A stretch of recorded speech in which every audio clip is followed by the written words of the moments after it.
Everyone thinks XRP already had its moment, that the run already happened, that the story is finished. But what if that belief is exactly why the real move hasn't even started yet? Markets don't reward the obvious. They reward what's misunderstood, ignored, and quietly built while everyone's distracted. And right now, XRP is sitting in that exact pocket, silent, underestimated, loaded. Ripple looks quiet on the surface, and that's what throws people off. No nonstop hype cycles, no meme frenzy, no endless interviews pumping price targets, just infrastructure, regulations, and positioning happening behind closed doors. And here's the uncomfortable truth most people don't want to hear. The biggest moves in history never start when everyone's excited. They start when things feel boring, frustrating, and slow. That's where we are right now. If you're serious about understanding what's actually happening instead of reacting late, I built the XRP Insiders Elite for moments exactly like this. It's where I break down positioning, timing, and real signals. If you want clarity while others stay confused, it's in the video description. Now let's get into why XRP's silence matters. For over a decade, Ripple has existed outside the public markets pricing machine. That's a massive detail that almost nobody talks about. Public markets price narratives, expectations, quarterly emotions. Ripple has never been subjected to that process. Instead, it's operated through private valuations, private funding rounds, strategic partnerships, and closed door-or deals with banks, institutions, and governments. That means one thing. XRP has never been fully priced in the way Wall Street prices assets. People assume Ripple's success is already reflected in XRP's price, but that assumption is built on a misunderstanding. You can't price what you can't see, you can't model what isn't disclosed, and you can't properly value an ecosystem when the core company has never gone through public scrutiny.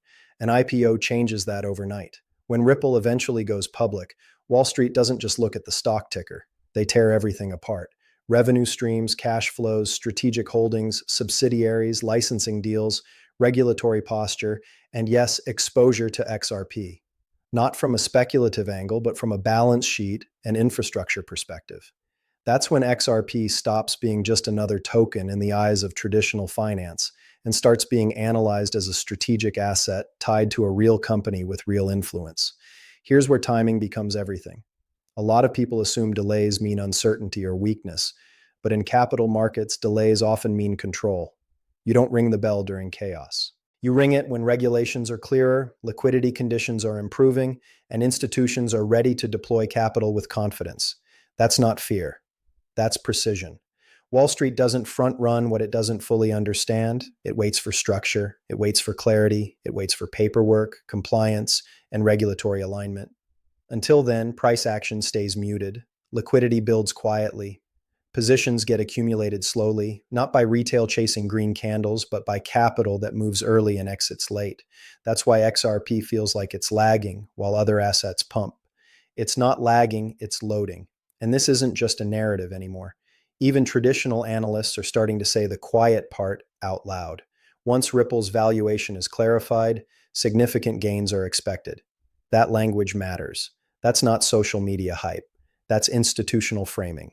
It implies cause and effect. Valuation clarity first, price response second.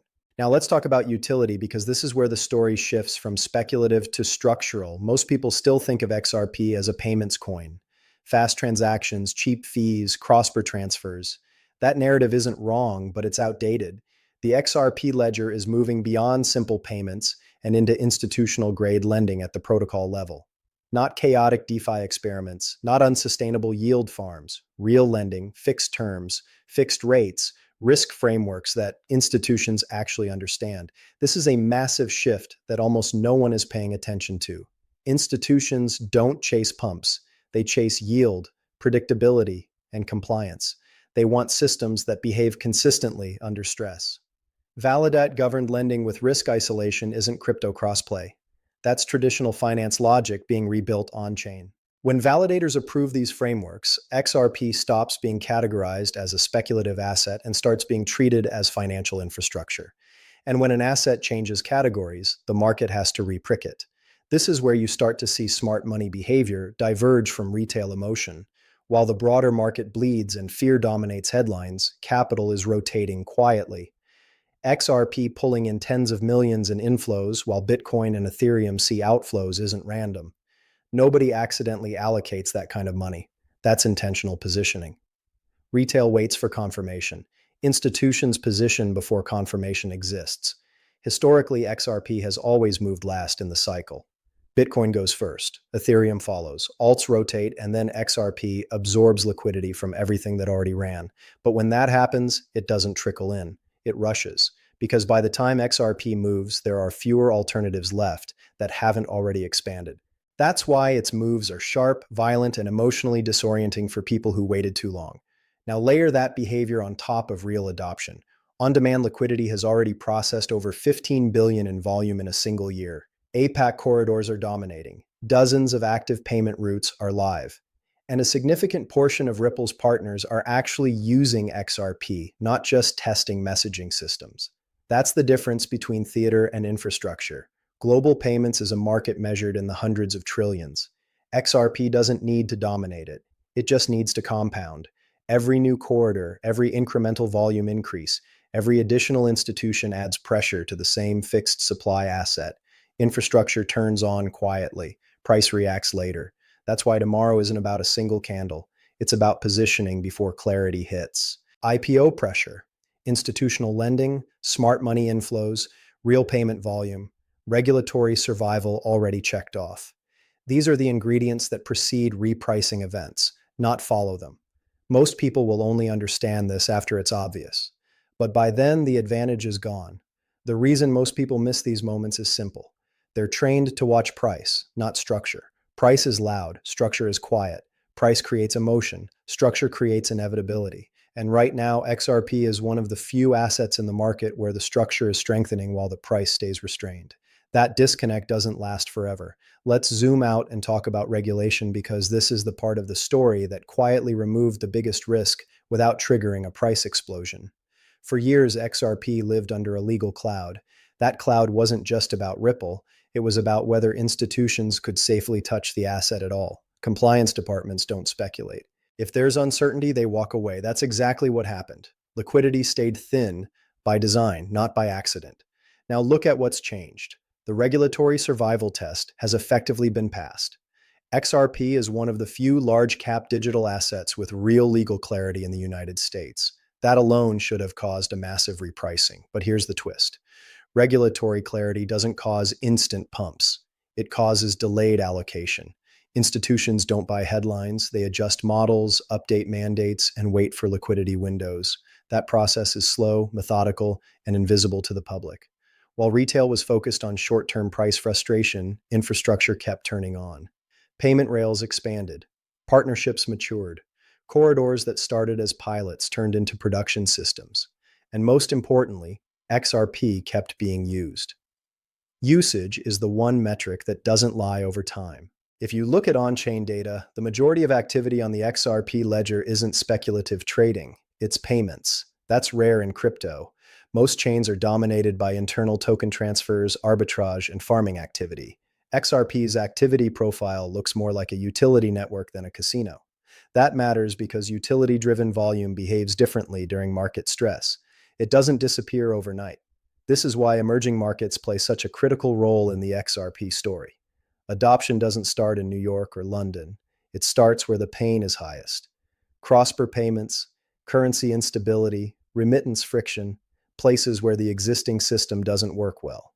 When countries begin providing legal clarity for crypto, it's not about speculation, it's about functionality. When nations with tens of millions of people legalize and integrate crypto, that's not a headline for price tomorrow. That's a foundation for volume over years. And volume is what ultimately forces repricing. Markets can ignore narratives. They can't ignore sustained flow. Now, let's talk about the ETF angle because this is where perception starts to shift. ETFs aren't about retail hype. They're about access. They allow capital that is structurally barred from buying spot crypto to gain exposure through familiar wrappers, pension funds, retirement accounts, institutional portfolios that require regulated vehicles. When ETFs begin to see consistent inflows during broader market weakness, that's a signal, not a coincidence. XRP-related products attracting capital while other assets bleed tells you something important. Allocation decisions are being made based on asymmetry, not momentum. Asymmetry is where downside feels limited relative to upside potential. That's exactly how institutions think. And this ties directly into what major asset managers have been openly signaling. When executives at firms managing trillions talk about digitizing traditional assets and migrating markets onto blockchain rails, they aren't speaking hypothetically. They're describing a transition process: absorb first, integrate second, dominate last. That process requires infrastructure that can handle real volume, real compliance, and real settlement speed. This is where most crypto projects fail. They work in theory but break at scale. XRP was built for scale from day one. That's not marketing, that's architectural reality: high throughput, low cost, predictable finality. Those features don't excite retail traders, but they are exactly what institutions care about. And here's the part that makes people uncomfortable. If crypto truly becomes embedded into the global financial system, not every asset survives. Many are redundant. Many are too slow, too expensive, or too unstable. The winners won't be decided by Twitter sentiment. They'll be decided by which rails can move value reliably under regulatory oversight. This is why XRP's quiet persistence matters more than short-term volatility. It keeps showing up. It keeps processing volume. It keeps expanding corridors. It keeps integrating with legacy systems instead of trying to burn them down. That's not revolutionary rhetoric, but it's how real systems replace old ones. Another misunderstood piece is supply dynamics. XRP doesn't need a narrative-driven supply shock. It needs functional demand. When XRP is used as a bridge asset, it doesn't sit idle. It cycles. The more volume flows through it, the more liquidity is required to support that flow. That creates a baseline demand that doesn't care about market mood. As institutional lending frameworks come online, that demand profile changes again. XRP stops being something you just move through and becomes something you hold to generate yield or facilitate credit. That's a fundamental shift. Assets that produce predictable returns get valued differently than assets that rely on speculation. This is why the market feels wrong right now. Fear is high, confidence is low, but positioning tells a different story. Quiet inflows, structural upgrades, regulatory alignment, expanding usage. These are the signals that appear before major repricing events, not after. Most people wait for price to tell them what to think. By the time price speaks loudly, the opportunity has already narrowed. The early phase always feels uncomfortable. It always feels slow. It always feels like nothing is happening. That's the price of being early. XRP's story has never been about winning a hype cycle. It's about surviving long enough to matter. And now, for the first time, all the pieces are converging at once. Regulation, infrastructure, institutional interest, global adoption, lending, ETFs, public market exposure on the horizon. Nothing explodes at the exact moment it becomes inevitable. It explodes after inevitability is already locked in, and the market finally catches up. This is not financial advice. Here's the part most people struggle to accept. Markets don't move when information becomes available. They move when positioning becomes unavoidable. By the time clarity is obvious, the asymmetry is gone. That's why the final phase before a major repricing always feels quiet, tense, and frustrating. XRP is sitting squarely in that phase right now. Think about how narratives usually flip. First, an asset is ignored, then it's mocked, then it's questioned, then suddenly it's obvious, and everyone claims they saw it coming. XRP has lived through every one of those stages. But what makes this moment different is that the excuses are running out. It's no longer what if regulation kills it. That didn't happen. It's no longer what if banks don't use it. They already are. It's no longer what if it's just hype. The data says otherwise. What remains now isn't uncertainty. It's disbelief. And disbelief is the final emotional barrier before repricing. The market is still anchored to old reference points. People remember the past cycles, the lawsuits, the missed expectations, the long stretches of sideways action. Anchoring bias is powerful. It convinces people that tomorrow must look like yesterday. But infrastructure assets don't behave like memes or startups. They behave like systems. Slowly at first, then all at once. What's happening beneath the surface is a migration of trust. Trust away from fragile speculative constructs and toward rails that can actually move value under pressure. That's not something you see in a one-day candle. It shows up in corridors, staying active during downturns in institutions, allocating during fear in governments, choosing clarity instead of prohibition. in asset managers preparing products years ahead of demand. This is also why volatility compression matters. Long periods of suppressed volatility don't mean an asset is dead. They mean energy is being stored. When volatility returns after compression, it doesn't ask permission. It expands rapidly because positioning is lopsided. Too many people on the sidelines, too few willing to sell at old prices.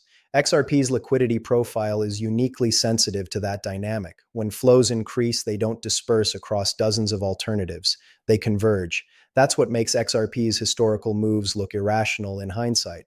They aren't irrational, they are structural releases of pent-up demand. Another piece people underestimate is narrative fatigue. The market is tired of stories that promise disruption but deliver friction. It's tired of ecosystems that can't scale, can't comply, and can't integrate with the real world. As that fatigue grows, attention shifts toward assets that don't need explaining anymore, assets that just work. XRP doesn't need a new story. It needs the old one to finish unfolding. Payments are still the largest use case in finance. Cross-border friction still costs billions. Settlement delays still exist. Liquidity mismatches still cause instability. None of that has been solved by speculation. It gets solved by plumbing. XRP is plumbing. And plumbing is invisible until it fails or replaces something that did. The transition phase is always subtle. Legacy systems don't collapse overnight. They get patched, integrated, and slowly phased out.